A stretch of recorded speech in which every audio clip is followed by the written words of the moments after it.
Do you struggle to find the right words to show appreciation to your loved ones? Are you interested in learning how to implement words of affirmation into your daily life?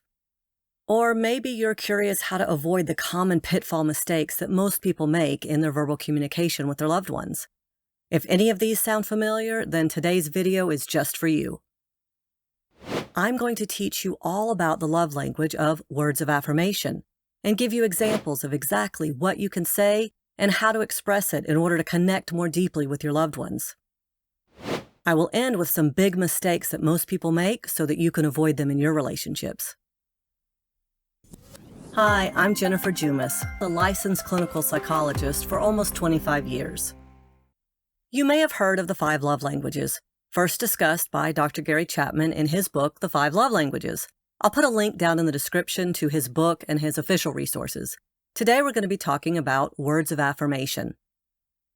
This just means telling your loved ones, like your spouse, your child, or a friend, exactly what it is about them that you love and appreciate. But this is harder for some people than others. I talk for a living, and I still have to pause and consider what it is I want to say often. So if this doesn't come naturally to you, don't give up. If you give up because it doesn't come naturally to you, you're really missing out on an important way of expressing your affection to your loved ones. And if it is their primary love language, they are craving to hear from you the words that tell them that they matter to you.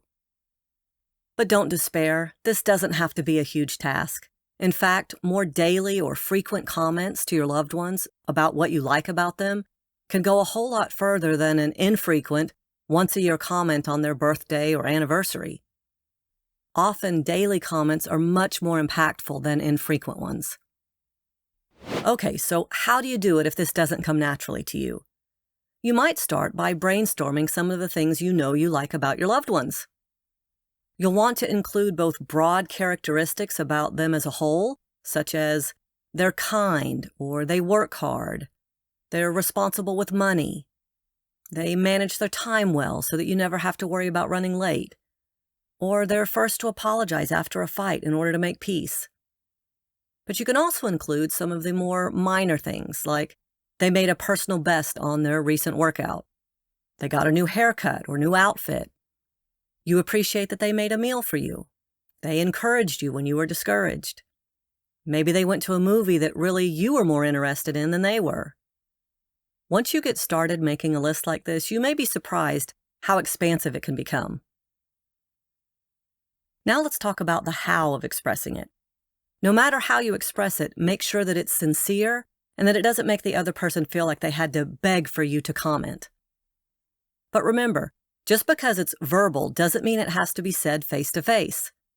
There are many other ways to express it, like a quick text, or an email, or a love note, a poem, a note in their lunch bag, a card when it isn't a national holiday or special occasion, or an engraving, like some of those wooden signs with quotes on them that people use to decorate their home. The list goes on and on.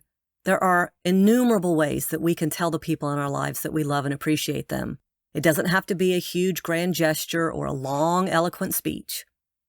Just saying why we love someone means the world to them if their primary love language is words of affirmation. So don't keep it in your head. Say it. No one is a mind reader, and saying it out loud or in a note saves our loved ones from trying to have to guess what we're thinking and feeling. And don't underestimate the importance of a genuine, "I'm sorry."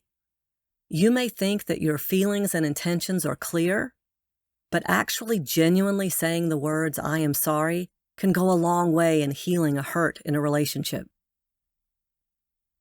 Every love language style can be used wrongly and ends up inflicting more hurt than good. For words of affirmation, remember, if your partner is focused on the words that you say, then words spoken in anger or the heat of the moment can do a lot of harm. Criticism, insults, or things said in the heat of the moment may not even reflect how you truly feel, and it may be quickly forgotten by you, but it will be remembered for a long time if words of affirmation are important to your loved ones. On the other hand, a genuine and heartfelt apology can also go a long way in healing that hurt. Your partner will benefit greatly from hearing you say, I'm sorry. Especially if you can articulate what it is that you're sorry for, that you recognize how it hurt them, and that you're going to work hard not to do it again. So I hope you found this video helpful in understanding the love language of words of affirmation. Make sure you click that subscribe button and the notification bell so that you can see my other videos where I talk about the other love languages as well. And if you're looking for a voiceover artist to bring your next project to life, please email me a portion of your script and I'd be happy to send you a sample of your script with my voice.